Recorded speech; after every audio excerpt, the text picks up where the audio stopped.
Prenosimo vam informaciju koja je upravo stigla u našu redakciju. Kriminalistička policija Beograda objavila je snimak sa sigurnosnih kamera na Brankovom mostu koje su zabeležile saobraćajnu nesreću u kojoj je poginuo 21-godišnji Luka Jovanović.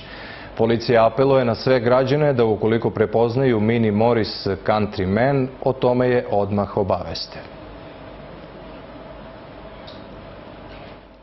25. jula na Brankovom mostu udario u Luku Jovanovića dok je gurao auto koji je ostao u kvaru.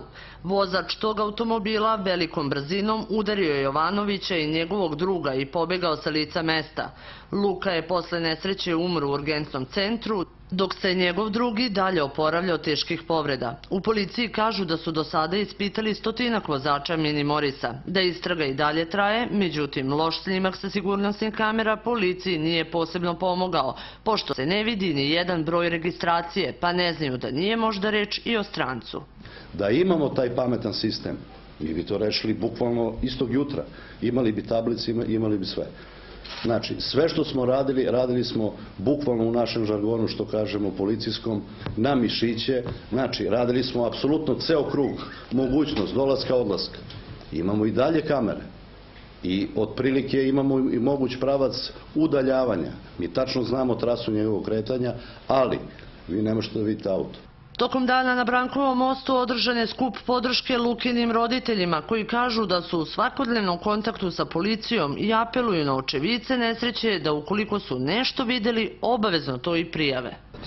Sigurno znam neke stvari koje vi ne znate, ali dozvolite mi da to ostane još uvek tajna iz razloga da ipak osnovni cilj je doći do njega, a ne praviti spektakl ili bilo šta. Znači, samo vas molim za tu vrstu razumevanja. Nije mene milicija sklonila odavde, mi smo se neke stvari dogovorili. Ja ću sigurno biti ovde koliko god bude trebalo dok se to ne izađe na videlo.